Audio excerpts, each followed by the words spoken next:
저녁 6시가 되면 부엌에는 늘 같은 냄새가 돌았다. 막 지은 밥의 따뜻함, 된장이 끓기 직전의 묵직한 향, 그리고 하루가 끝나간다는 기척. 서미경은 그 냄새를 하루의 기준처럼 여기고 살았다. 시계를 보지 않아도 이 냄새가 나면 이제 저녁이라는 걸 알 수 있었다. 미경은 66이었다. 사람들은 그녀를 두고 아직 젊다고 말했지만 그 말에는 이제는 더 이상 기대하지 않는다는 뉘앙스가 섞여 있었다. 그녀는 그걸 잘 알고 있었다. 남편이 세상을 떠난 지는 9해가 지났다. 처음에는 집안의 모든 물건이 그 사람처럼 느껴졌고, 그 다음에는 그 물건들이 자신을 붙잡는 것 같았다. 이제는 어느 쪽도 아니었다. 그저 혼자 사는 집이 되었을 뿐이었다. 딸은 결혼했고, 그리고 이혼했다. 그 과정에서 많은 말이 오갔지만 미경은 대부분 듣는 쪽을 선택했다. 어머니의 말은 언제나 늦거나 혹은 너무 무거웠기 때문이다. 딸은 몇 달 전 이 집을 나갔고 미경은 다시 혼자가 되었다. 그렇게 끝날 줄 알았다. 어머니. 현관에서 들려온 낯익은 목소리. 미경은 부엌에서 불을 줄이며 천천히 돌아보았다. 딸의 전남편, 이제는 부르기 애매한 남자, 이도현이었다. 잠시만 머물 수 있을까요? 그의 말은 짧았고 눈빛은 조심스러웠다. 회사 일이 정리되지 않았고 집을 구하는데 시간이 조금 필요하다고 했다. 미경은 그를 한참 바라보다가 조용히 말했다. 방은 비어 있어. 그 말이 자신의 저녁 6시를 다시 바꿔놓을 줄은 그때는 알지 못했다. 도현은 예전보다 말수가 줄어 있었다. 결혼 생활이 사람을 어떻게 바꾸는지 미경은 이미 알고 있었다. 그는 집 안에서 필요 이상의 말을 하지 않았고 무엇을 쓰기 전에도 먼저 허락을 구했다. 그 태도가 미경을 편하게 하면서도 어딘가 불안하게 만들었다. 처음 며칠은 아무 일도 일어나지 않았다.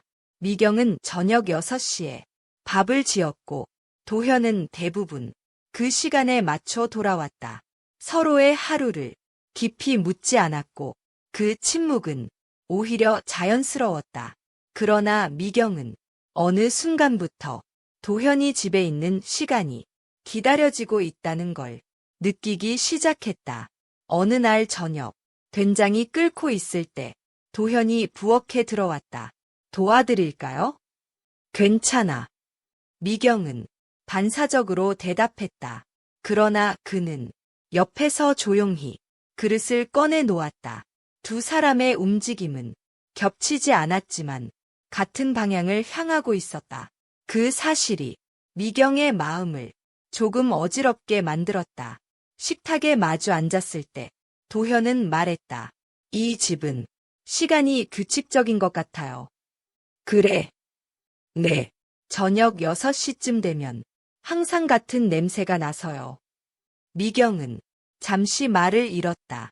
그 냄새가 누군가에게 이렇게 분명하게 기억되고 있다는 사실이 생각보다 크게 다가왔다. 그날 밤 미경은 쉽게 잠들지 못했다. 도현이 방으로 들어가는 소리, 문이 닫히는 소리, 그 모든 것이 이 집에 다시 리듬이 생겼다는 증거처럼 느껴졌다. 괜한 생각이야. 미경은 스스로에게 말했다. 그는 지나간 관계의 사람이고 자신은 그저 잠시 공간을 내어준 것뿐이라고. 그러나 저녁 6시가 다시 다가왔을 때 미경은 자신이 괜히 부엌에 더 오래 머물고 있다는 걸 깨달았다. 냄새가 조금이라도 더 집안에 남아있기를 바라면서 내레이션이 조용히 흐른다. 서미경은 아직 이 감정에 이름을 붙이지 않았다. 다만 하루의 기준이었던 시간이 조금씩 흔들리고 있다는 것만은 분명히 느끼고 있었다. 저녁 6시의 냄새는 그날도 변함없이 집안을 채웠다. 그러나 그 냄새를 누군가와 함께 인식하고 있다는 사실이 미경에게는 작지 않은 변화였다. 여러분이라면 이렇게 변해버린 하루의 기준을 모른 척할 수 있을까요? 아침 공기는 전날보다 맑았다. 미경은 창문을 조금 열었다가 곧 닫았다. 바람이 들어오면 괜히 마음까지 흔들릴 것 같았다. 부엌에서 물을 올리며 그녀는 늘 하던 순서를 지켰다. 밥을 안치고 국을 데우고 식탁을 닦는 일. 일상이 그대로면 마음도 그대로일 거라 믿고 싶었다. 도현은 아침 식탁에 조금 늦게 나왔다. 잘 주무셨어요? 응. 짧은 인사였다. 그러나 그 짧음 속에는 어제보다 조금 더 많은 의식이 섞여 있었다. 숟가락이 그릇에 닿는 소리, 김이 오르는 국. 미경은 자신이 도현의 손동작을 괜히 바라보고 있다는 걸 깨달았다. 그가 밥을 뜨는 방식, 국을 마시는 속도, 사소한 것들이 눈에 들어왔다. 도현은 그날 출근하지 않았다. 오늘은 집에서 서류 좀 정리하려고요. 미경은 고개를 끄덕였다. 하루 종일 같은 공간에 있다는 사실이 생각보다 크게 다가왔다. 오전 내내 각자의 시간을 보냈다. 미경은 빨래를 널고 도현은 방에서 종이를 넘기는 소리를 냈다. 문 하나를 사이에 두고 서로의 기척이 집안에 고르게 퍼져 있었다. 그 기척이 미경을 안심시키면서도 불안하게 만들었다. 점심 무렵 미경은 잠시 어지럼을 느껴 식탁에 앉았다. 괜찮으세요? 도현의 목소리가 생각보다 가까이서 들렸다. 응, 잠깐이면 돼. 그는 망설이다가 물 한 컵을 가져왔다. 그래도 이거 드세요. 컵을 건네는 그의 손이 미경의 손가락에 닿았다.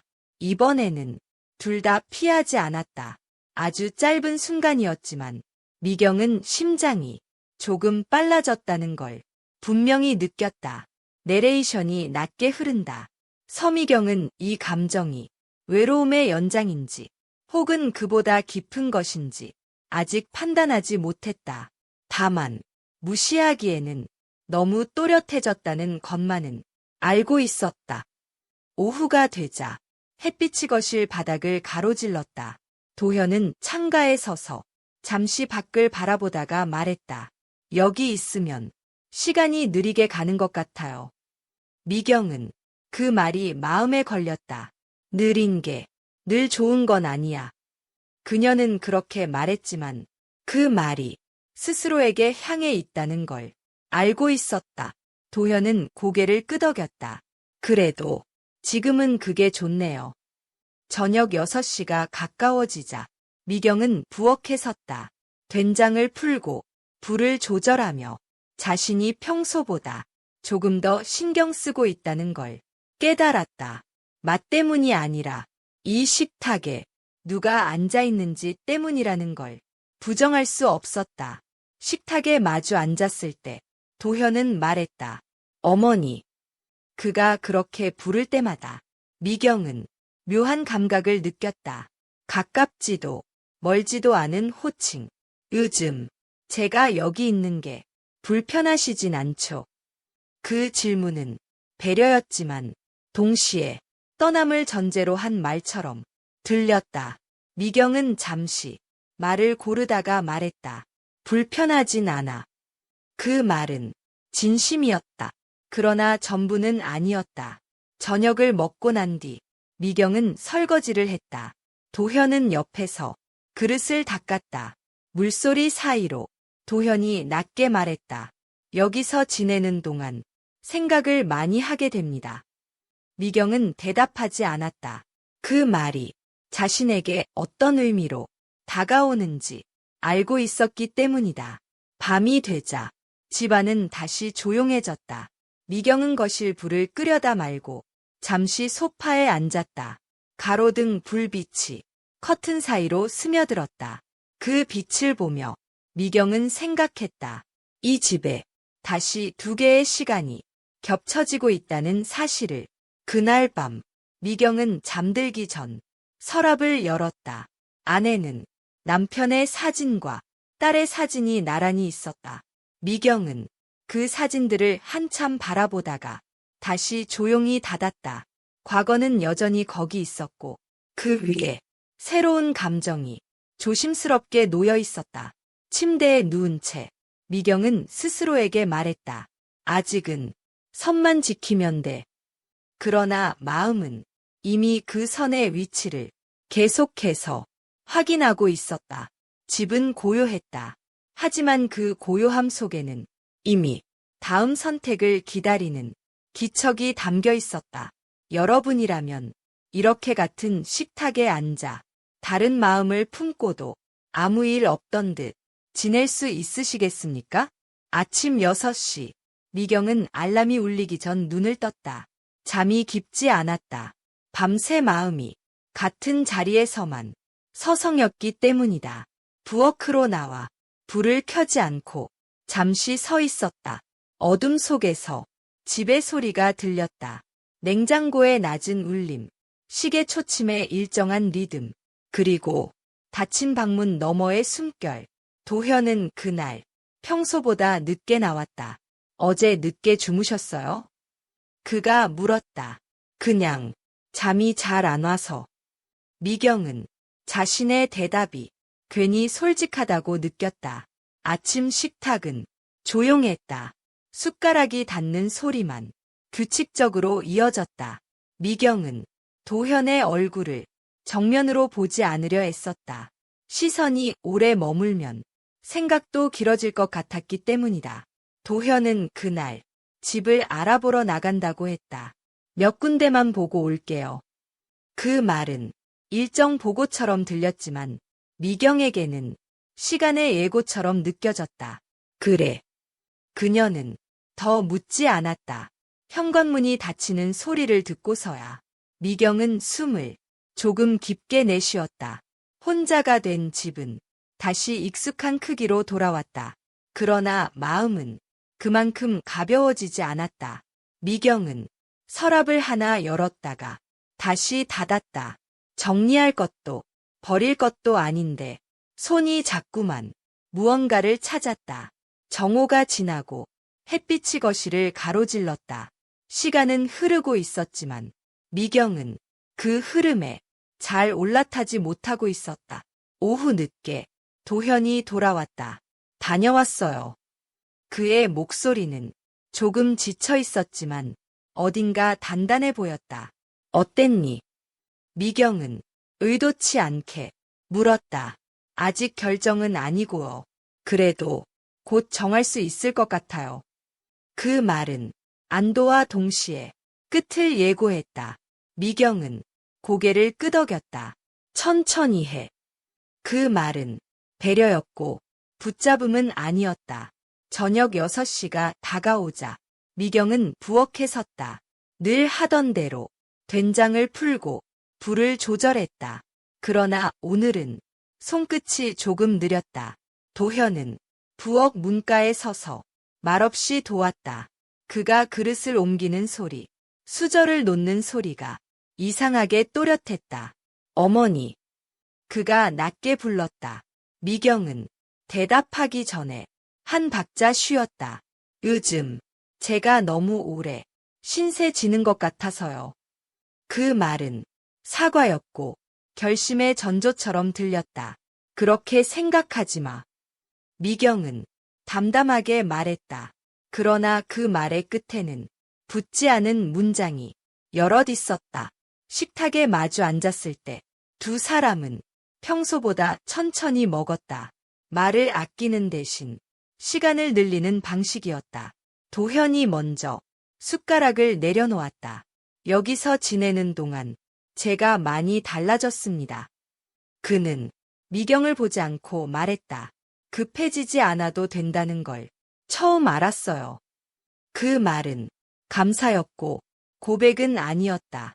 미경은 그 말이 자신에게서 왔다는 사실을 부정하지 않았다. 그럼 됐다. 그녀의 대답은 짧았지만 의미는 분명했다. 그날 밤 미경은 거실 불을 조금 늦게 껐다. 불이 켜진 집은 여전히 따뜻했고 그 따뜻함이 어디서 오는지 이제는 알고 있었다. 도현의 방문에서 불이 꺼지는 소리가 났다. 그 소리는 경계의 확인처럼 들렸다. 미경은 소파에 앉아 손을 모았다. 선을 넘지 않았다는 안도와 선을 넘지 않았기에 남은 여운이 함께 있었다. 다음 날 아침, 도현은 조심스럽게 말했다.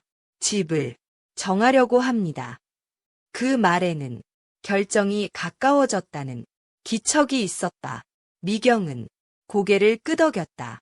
그래, 잘 생각했다. 그녀는 그 말을 하며 자신이 울지 않는다는 사실에 놀랐다.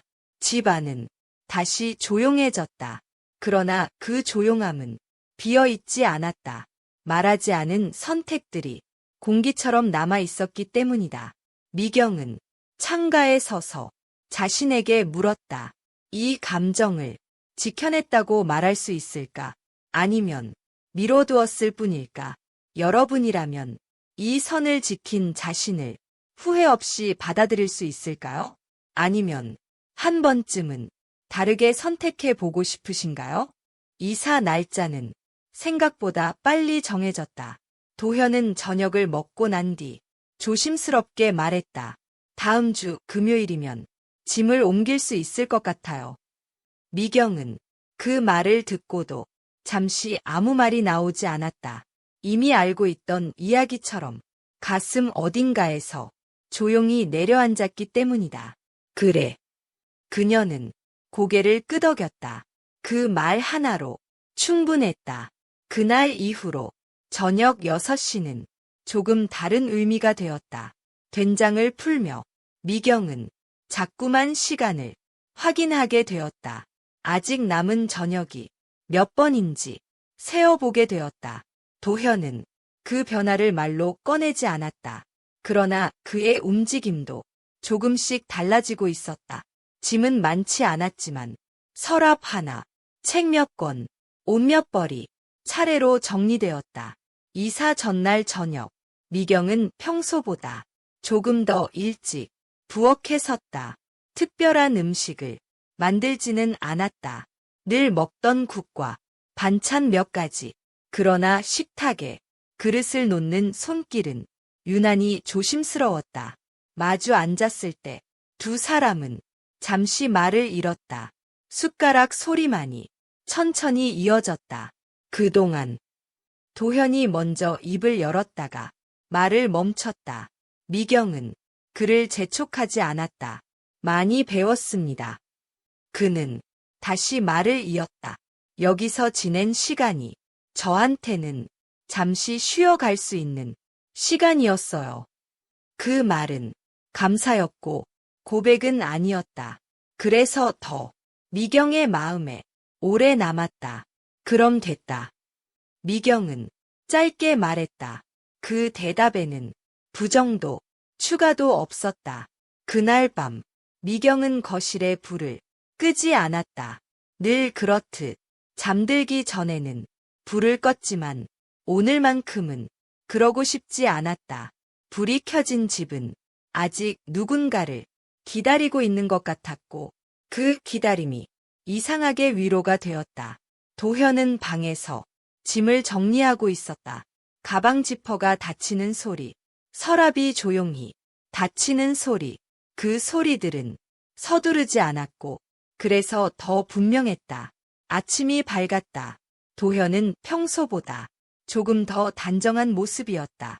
미경은 부엌에서 차를 끓였다.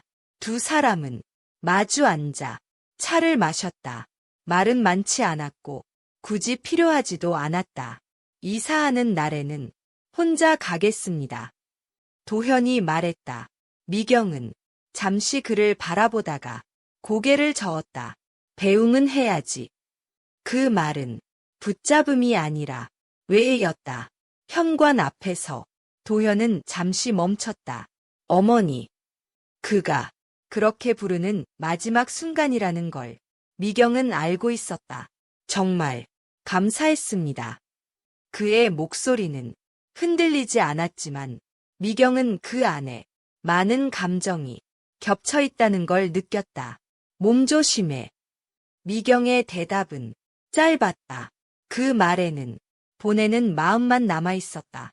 문이 닫혔다. 찰칵. 익숙한 소리. 미경은 한동안 그 자리에 서 있었다. 손을 문에 올릴까 하다가 그러지 않았다.